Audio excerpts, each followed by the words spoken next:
Hey guys, what's up. तो क्या हाल चाल है आप सबके। आई होप कि जैसे भी हो बहुत सही हो। तो दोस्तों, आज की जो कहानी है वो हमसे वैभव ने शेयर करी है। Thank you so much Vaibhav for sharing your story with us. और अगर आप सबको भी अपनी स्टोरी शेयर करनी है तो नीचे दिए गए हुए मेल पर आकर आप अपनी स्टोरी शेयर कर सकते हैं। ये इंसिडेंट तब शुरू होते हैं जब वैभव जिस घर में रह रहा था उसके सामने वाले घर में रेनोवेशन शुरू होता है। और रेनोवेशन के बाद वहाँ पर जब नई नई फैमिलीज आकर शिफ्ट होना शुरू करती है और तब से उस घर में कुछ अजीब चीज़ें होने लग जाती हैं।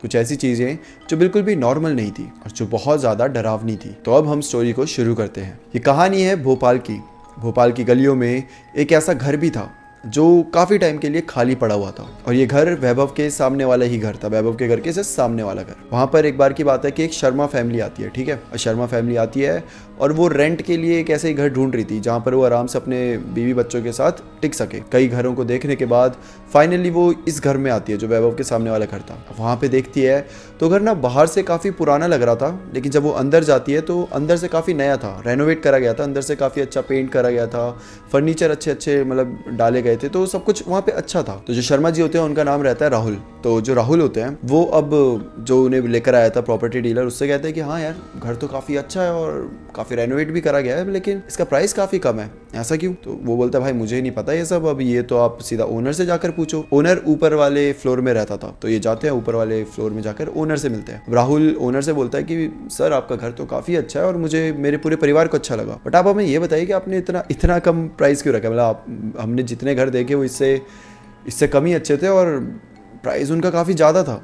तो जो ओनर होता है वो बोलता है कि मेरा यार एक्चुअली क्या था, मेरा घर ना काफ़ी टाइम से खाली पड़ा है, मुझे बस कोई चाहिए जो बस रहकर इसकी देखभाल कर सके, क्योंकि ऐसा आप देख सकते हो हमने रेनोवेट करा है। और उसकी वजह भी ये थी कि यहाँ कोई रहता ही नहीं था, गंदगी ये वो धूल मिट्टी हर दिन आती रहती थी और हम भी हर दिन तो साफ़ नहीं कर सकते, हम अपने भी काम में बिजी रहते हैं। और यही एक कारण था कि हमने सोचा कि चाहे कम प्राइस हो जाए लेकिन 4 लोग रहेंगे तो कम से कम घर अच्छे से मेंटेन रहेगा, और इसीलिए हमने प्राइस कम करा है। राहुल बोलता है कि हाँ मेक सेंस, तो ठीक है अब से हम रहने लग जाते हैं, हमें बड़ा अच्छा लगा, ये हमारी पूरी फैमिली को अच्छा लगा, तो अब से हम आपके यहाँ रहेंगे, आप हमारे साथ, आपको जो भी कॉन्ट्रैक्ट साइन वाइन कराना है आप करवा दीजिए। अब राहुल अपनी पूरी फैमिली के साथ यहाँ नीचे वाले फ्लोर में, ये ग्राउंड फ्लोर था, वहाँ पर शिफ्ट हो जाता है। अब राहुल के शिफ्ट होने के बाद कुछ दिन तो काफ़ी अच्छे जाते हैं। राहुल अपने ऑफिस जाया करता था, राहुल के बच्चे स्कूल जाया करते थे, और राहुल की जो वाइफ थी निशा वो घर में ही रहा करती थी, वो हाउस वाइफ थी। अब एक बार की बात है, राहुल की जो बेटी थी वो नॉर्मली पढ़ाई कर रही थी और पढ़ाई करते करते करीबन 1 बज गए थे रात के, उसके पेपर आने वाले थे और वो काइंड ऑफ टॉपर भी थी अपनी क्लास की, तो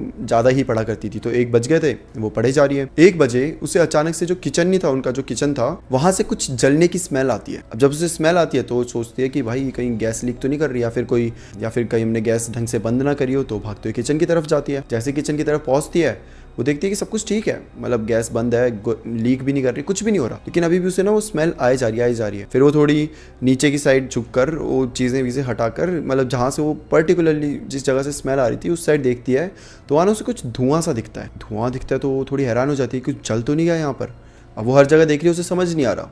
अब वो चीज़ें हटा रही है तो जो जैसे बोतलें रखी हुई थी वहाँ पर और भी चीज़ें सामान रखे हुए थे किचन में, जैसे हमने रखे होते हैं बर्तन, तो जब हट रहे थे तो आवाज़ आ रही थी, जिसकी वजह से राहुल और उसकी वाइफ दोनों जाग जाते हैं कि भाई ये आवाज़ कहाँ से आ रही है। देखते तो किचन से आ रही होती है, भागे हुए जाते हैं, वहाँ पे उनकी बेटी लगी हुई है चीज़ें हटाने में। उससे पूछते हैं कि बेटा तुम क्या कर रहे हो यहाँ पर। तो बताती है कि आपको स्मेल नहीं आ रही क्या, कुछ धुआं सा देखो मुझे दिखाई भी दे रहा है। ये दोनों देखते हैं तो वहाँ कोई धुआं नहीं होता, कोई स्मेल नहीं आ रही होती। तो ये बोलते कि हमें तो ऐसा कुछ भी नहीं आ रहा, तुम्हें कहाँ से आ रही है ये सब।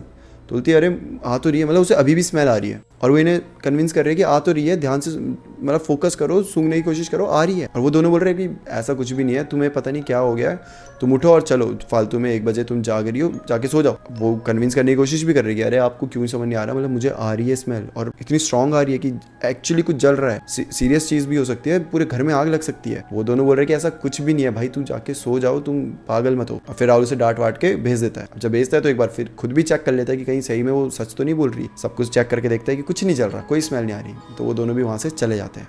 रात बीत जाती है, अब आता है अगले दिन। अब राहुल की जो वाइफ होती है उनको भी स्मेल आने लग जाती है और साथ में राहुल को भी आती है। दोनों फिर जाते हैं किचन की तरफ, सब कुछ ठीक है। अब इन्हें एकदम से हिट करता है कि कल रात को हमारी बेटी को भी सेम स्मेल आई थी और अब हमें भी आ रही है। अब ये दोनों क्या सोचते हैं कि बाहर किसी ने कुछ जलाया होगा और उसी की स्मेल ऐसे घूमते फिरते यहाँ तक आ गई है। राहुल बाहर जाकर देखता है, गेट के बाहर सब कुछ शांत था, कोई ऐसी स्मेल नहीं थी, कुछ धुआं नहीं था, कुछ भी नहीं था। तो इन्हें समझ नहीं आ रहा कि अगर अगर स्मेल आ भी रही है तो आ कहाँ से रही है। मतलब ज़्यादा ये इस पे जोर भी नहीं देते, ध्यान नहीं देते, और उसके बाद बोलते हैं कि छोड़ो जाने दो, कल देखते हैं करके फिर ये ऐसा पूरा दिन निकल जाता है। अब ऐसे करते करते धीरे धीरे चीज़ें और ज़्यादा वर्स्ट होने लग जाती है। एक रात की बात है, पूरी फैमिली सो रही है, करीबन 2-3 बजे हुए हैं, और एकदम से एक चीख सुनाई देती है ना, बहुत तेज़ी से, बहुत ज़ोर से।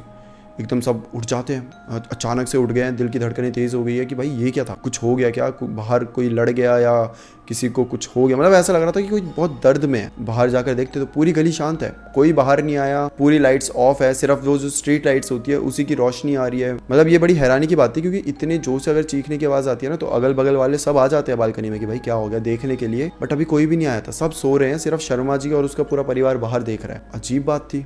फिर अब क्या करते हैं, बाहर खड़े होकर अब उन्हें कुछ दिखा ही नहीं तो वापस अंदर आ गए, बातें करते हुए आपस में कि यार चीखने की आवाज़ तो बड़ी डेंजरस थी, आखिर क्या हुआ होगा, क्यों ऐसा हुआ होगा, मतलब सब कुछ सेफ तो है ना, सब कुछ सही तो है। ऐसे ऐसे करते करते आ गए, बेड में बैठे, देखते देखते सो गए। अगला दिन होता है, अब राहुल अपने ऑफिस चले गए हैं, बेटी चले गई है पढ़ने, और जो उनकी वाइफ होती है वो अकेली थी, तो ऊपर चले जाती है जो ओनर होती है उनकी वाइफ के पास, उनके पास जाती है और बोलती है कि यार बड़ा अजीब अजीब बातें हो रही है, मतलब धुआं दिखाई दे रहा है, ये हो रहा है, स्मेल आ रही है, और कल तो एक लड़की की चीखने की भी आवाज़ आई, आपको भी आई थी क्या? तो मुझे तो कुछ ऐसी आवाज़ नहीं आई, मतलब कैसी आवाज़? तो बोलती है कि हमारी तो पूरी फैमिली उठ गई थी और बड़ी भयानक चीखी थी, मुझे लगता है गली में कोई तो मतलब कुछ तो हुआ है, किसी के घर में कुछ तो हुआ है, और वो बहुत ज़ोर से चीखी है। अब वो जो आंटी है वो कह रही है कि अगर ऐसा कुछ हुआ होता तो हमें पता चल जाता, मतलब हम तो रोज़ ही मिलते हैं ना सब औरतों से, तो ऐसा तो कुछ भी नहीं हुआ, मुझे नहीं लगता ऐसा कुछ यहाँ हुआ होगा, और अगर हुआ भी है तो मतलब कोई बताना नहीं चाह रहा शायद। वो भी बोलते हैं कि हो सकता है। अच्छा, जो ये वाइफ थी राहुल की, उन्हें ऐसा लग रहा था कि शायद कोई डोमेस्टिक वायलेंस हो रहा है, मतलब कोई पति वती ने अपनी पत्नी वत्नी को पीटा वीटा होगा, और फिर अगले दिन सब कुछ सॉर्ट हो गया होगा। बाहर आके तो कोई बताता नहीं ना कि हमारे घर में ये सब चल रहा है, बस जब पीटा होगा तो बेचारी चिल्लाई होगी दर्द में, तो वो ऐसा सोच के चल रहे थे। और वो क्या, पूरा राहुल, उसकी बेटी, सबको यही लग रहा था कि यही केस होगा, तो ये लोग भी मतलब जाने देते कि ठीक है यार, अब ज़्यादा किसी के मामले में क्या घुसे। अब ये तो थे 2 किस्से, एक धुआं वाला और एक चीख वाला, लेकिन इसके बाद जो हो रहा था वो कुछ ऐसा किस्सा था जो किसी को ऐसे हिट नहीं कर रहा था कि ये क्या हुआ टाइप, लेकिन वो धीरे धीरे ना उस पूरी फैमिली को इम्पैक्ट कर रहा था। एक्चुअली क्या हो रहा था कि पूरी फैमिली में, मतलब राहुल, उसकी वाइफ, उसकी बेटी, तीनों का बिहेवियर धीरे धीरे बदलने लगा था। राहुल की बेटी जो इतनी पढ़ाकू थी, मैंने शुरू में बताया था, वो रात के 1-1 बजे तक पढ़ती थी, वो अचानक से ऐसी हो गई थी कि मुझे पढ़ना ही नहीं है, मुझे स्कूल भी नहीं जाना, बस खेलने में ध्यान है। मतलब खेलना भी ऐसा नहीं कि मोबाइल में लगी है या फिर बाहर दोस्तों के साथ ऐसा कुछ भी नहीं, बस अकेले बैठी हुई है, और वो होती नहीं, वो ज़मीन पे ऐसे हाथ रख के आओ, मतलब वो चिड़िया उड़ते होता है, मतलब ऐसे ऐसे कुछ अजीब अजीब सी गेम्स वो खेल रही है अकेले में ही। जो उसकी वाइफ है वो बड़ी अजीब हो गई, वो शांत शांत बैठी हुई है। अगर आपके घर में कोई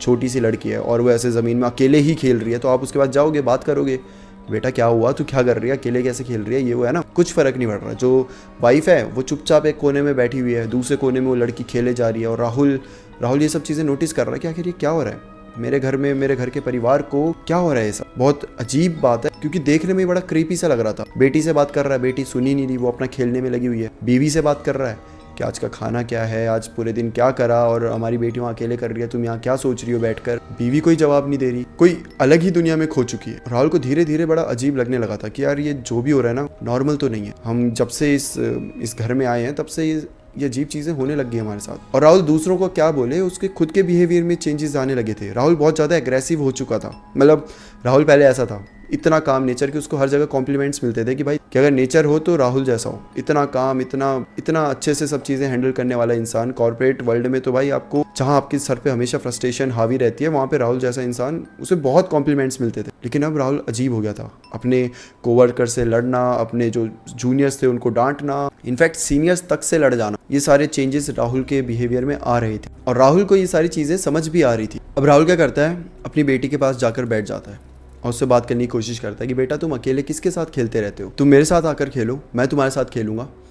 तो जो बेटी होती है वो बोलती है कि अरे नहीं पापा, आप चिंता मत करो, वो जो अंकल है ना वो मेरे साथ खेलते हैं, वो हमेशा आते हैं और मेरे साथ हमेशा खेलते हैं, और ऐसा कुछ नहीं है कि मैं अकेले खेलती हूँ, मैं तो हमेशा उनके साथ ही रहती हूँ। अब राहुल को अचानक से बहुत अजीब लगा, कौन से अंकल भाई, किसकी बात हो रही है। वो जाके अपनी वाइफ से बात करता है कि तुम क्या सोचती रहती हो, तुम एक कोने में बैठकर, मतलब सब कुछ ठीक है ना, कुछ ऐसा तो नहीं है कि तुम अगर अंदर से अकेलापन या डिप्रेशन कुछ भी ऐसा फील कर रही हो तो तुम मुझसे बात कर सकती हो। वाइफ भी बोलते कि ऐसा तो कुछ भी नहीं है, मैं तो मस्त आराम से अपना काम करती हूँ और मैं तो खुश हूँ, मतलब मैं बिल्कुल सैड नहीं हूँ, वो तो बस मैं ऐसे बैठ जाती हूँ थकावट के मारे, लेकिन ऐसा भी नहीं है कि मैं घंटों घंटों बैठी रहती हूँ, थोड़ी देर बैठ के फिर काम करने लग जाती हूँ। लेकिन ऐसा बिल्कुल भी नहीं था, वो वाइफ एक्चुअली घंटों तक बैठी रहती थी, बस उसको शायद रियलाइज भी नहीं हो रहा था कि वो घंटों तक बैठी हुई है। अब राहुल राहुल ना खुद भी एक पंडित है, ऐसा नहीं कि उसे सारी क्रियाएं और वो सब आती हो, लेकिन वैसे एक ब्राह्मण है, पंडित है। तो राहुल को कहीं ना कहीं ये शक हो जाता है कि इस घर में कुछ तो अजीब है। अब राहुल क्या करता है कि घर के आसपास के लोगों से इसके बारे में थोड़ा पूछताछ करना शुरू कर देता है, मगर उसको पूछताछ करने के बाद भी कुछ खास बात पता नहीं चल पाती। तो राहुल करता तो क्या करता, कुछ नहीं कर पाता बेचारा। पूछने की कोशिश करी, कुछ भी नहीं हुआ। अब आके अपने घर पे बैठा हुआ है और तब ना उसकी एकदम से नजर जाती है उसके किचन की साइड। किचन में जैसे मैंने बताया कि वो पूरा फ्लोर रेनोवेट हुआ था, पूरा घर रेनोवेट हुआ था, राइट। लेकिन एक जगह थी जो रेनोवेट नहीं हुई थी, वो था इनका किचन था।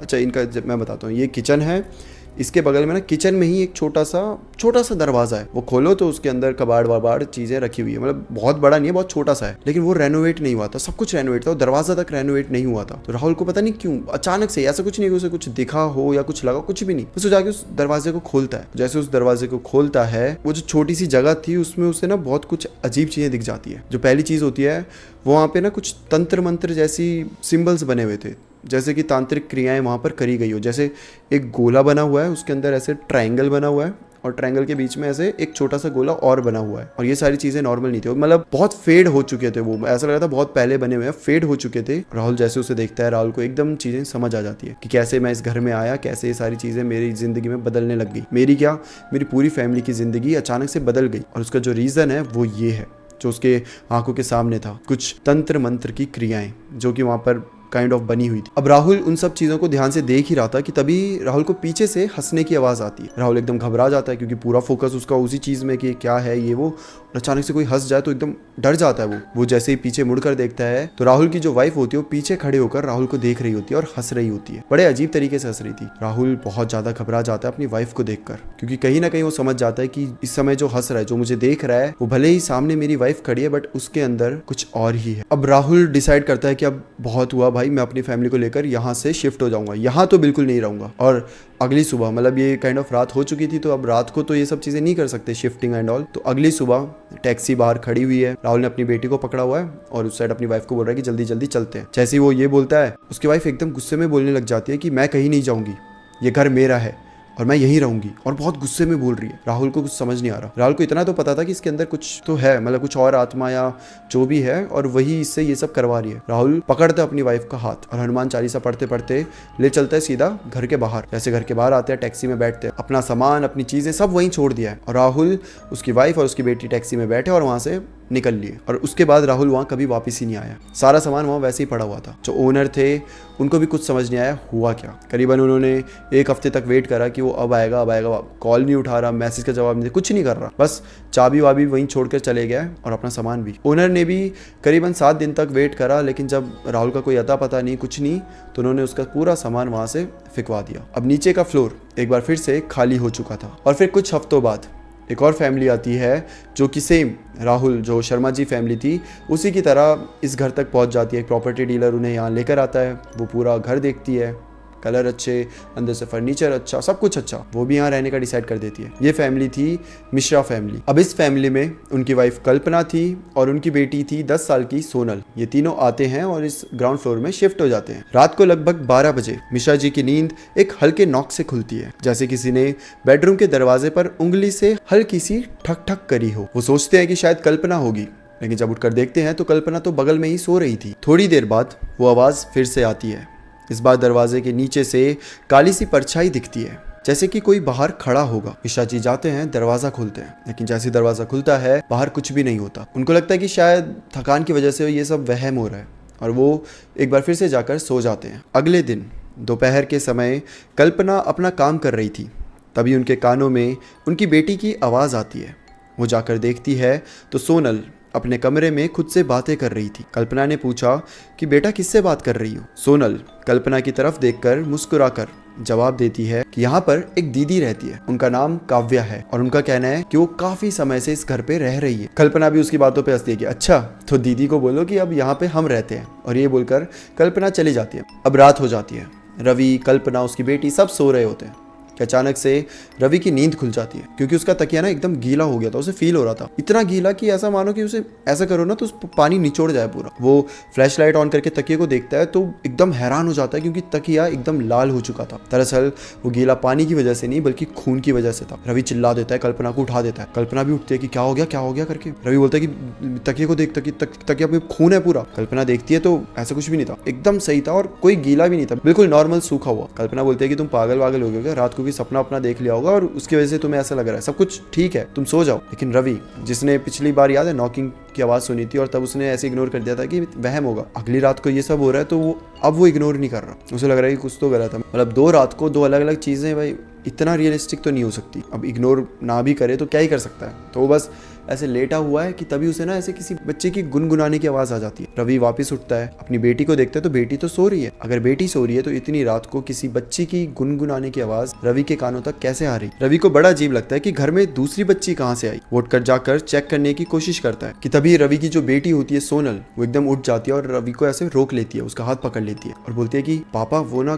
काव्या दीदी मुझे बुला रही है, मुझे जाना चाहिए। रवि समझ जाता है कि यहाँ तो कुछ तो गड़बड़ है, कुछ ऐसी गड़बड़ जिसे शायद हम सब ठीक नहीं कर सकते। मुझे कल ही पंडित जी के पास जाना पड़ेगा और उन्हें ये सारी चीज़ें बतानी पड़ेगी। वेल, ये सोच ही रहा था रवि कि तभी एकदम से जो सोनल होती है वो चिल्ला देती है। रवि सोनल की तरफ देखता है और कल्पना उठ जाती है कि क्या हुआ बेटा, क्या हुआ। और सोनल ना रोने लग रही है, रोए जा रही है, शरीर उसका कांप रहा है। तो दोनों उसे कैसे तो करके संभालते हैं कि बेटा क्या हुआ, हमें बता, सब ठीक है, तो सपना देखा होगा कुछ ऐसा करके। और सोनल रोते रोते बोले कि पापा वो काव्या दीदी मुझे ले जाएगी, वो मुझे आप सबसे दूर ले जाएगी, वो मुझे डरा रही है, वो मुझे ले जाए। बस यही चीज़ें बोले जा रही है वो कि काव्या दीदी मुझे ले जाएंगी। रवि को समझ नहीं आ रहा कि चल क्या रहा है। कल्पना जो अभी तक बार बार बोल रही थी तुम्हारा वहम है, वो भी बहुत ज़्यादा डर चुकी है। वो अपनी उसने सोनल को हक करके रखा है और बोल रहा है कि हम यही है बेटा, हम तुम्हें कहीं जाने नहीं देंगे, तुम ज़्यादा मत सोचो बेटा, हम यही है। मतलब वो उसे शांत कराने की कोशिश कर रही है बट सोनल बस रोए जा रही है। रवि अब इतनी रात को कहाँ जाता, ना तो पंडित थे ना कुछ था। रवि क्या करता है, सीधा ओनर के पास जाता है और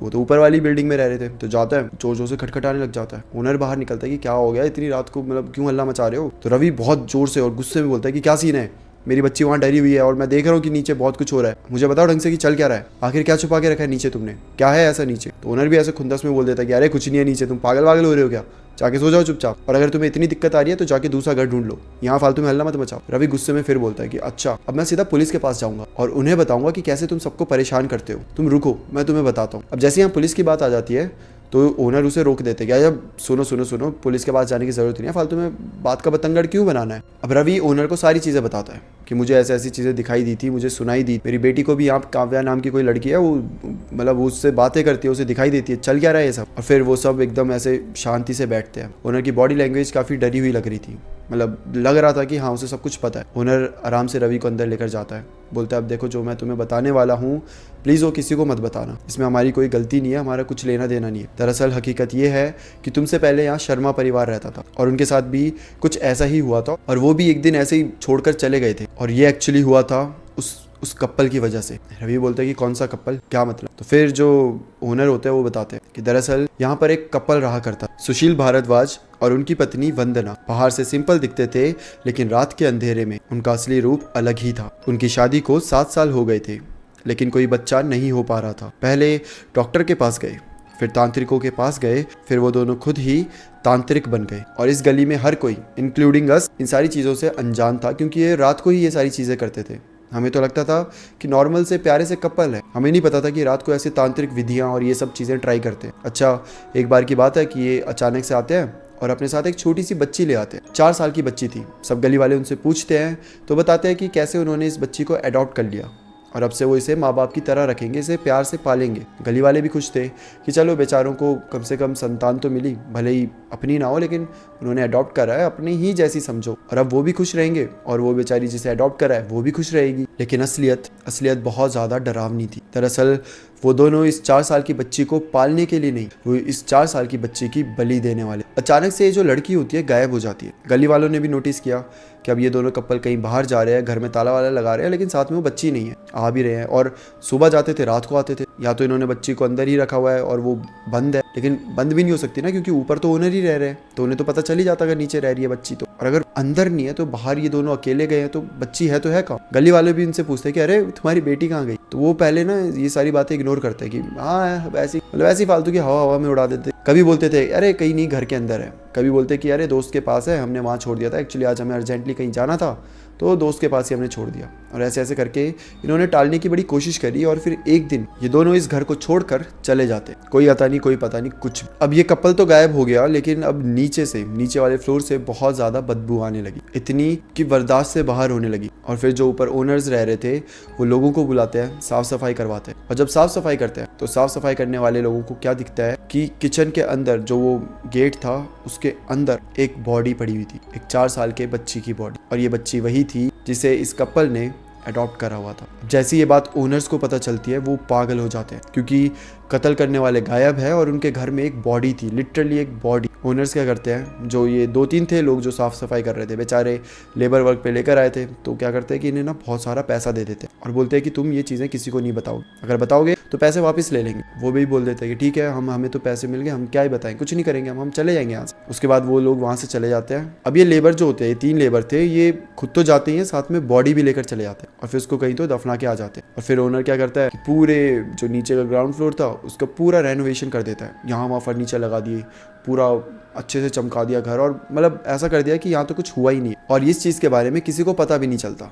क्यों नहीं चलता? क्योंकि बच्ची गायब हुई थी, लेकिन साथ में वो कपल भी गायब हो गया, तो उन्हें लगा कि शायद वो बच्ची लेकर अपने साथ चले गए या जो भी है, मतलब कि कोई क्वेश्चन करता ही नहीं है, किसी को ये आइडिया तक नहीं था। वो तो सब यही सोच रहे थे कि बच्ची को लेकर वो कपल कहीं चले गए होंगे और अपनी ज़िंदगी अच्छे से जी रहे। और फिर वो ओनर बताते हैं कि हमने भी गली में किसी को नहीं बताया, क्योंकि बताते तो बहुत कुछ पुलिस केस ये सब कुछ बन जाता और हमें सब नहीं चाहिए था, जिसकी वजह से हमने बस यहाँ पे रेंट पे चढ़ाने लग गए लोगों को और हम भी नॉर्मल ज़िंदगी जीने लग गए थे। लेकिन जब वो शर्मा जी की फैमिली आई थी तब हमें थोड़ा आइडिया हो गया था कि जब वो रात को उठ रहे हैं, आधी रात को एक दूसरे से बातें कर रहे हैं, हम सुनते थे, हमें आइडिया लग रहा था कि उन्हें क्या चीज़ें सुनाई दे रही है और उन्हें क्या फील हो रहा है। लेकिन हम ऐसा एक्ट करते थे कि यहाँ कुछ है ही नहीं, यहाँ तो सब कुछ नॉर्मल है। जैसे कि उसे किसी के चीखने की आवाज़ें आई थी, उसने ओनर की बीवी को आके बताया भी था, शर्मा जी की जो वाइफ थी, तो इन्होंने ऐसा एक्ट करा कि यहाँ तो ऐसा कुछ है ही नहीं। लेकिन असल में इन्हें सब कुछ पता था, इन्हें डर भी लग रहा था कि हमारे घर में लिटरली एक भूत घूम रहा है, एक 4 साल की छोटी सी लड़की का भूत। उसके बाद शर्मा जी की फैमिली भी अचानक से गायब हो जाती है,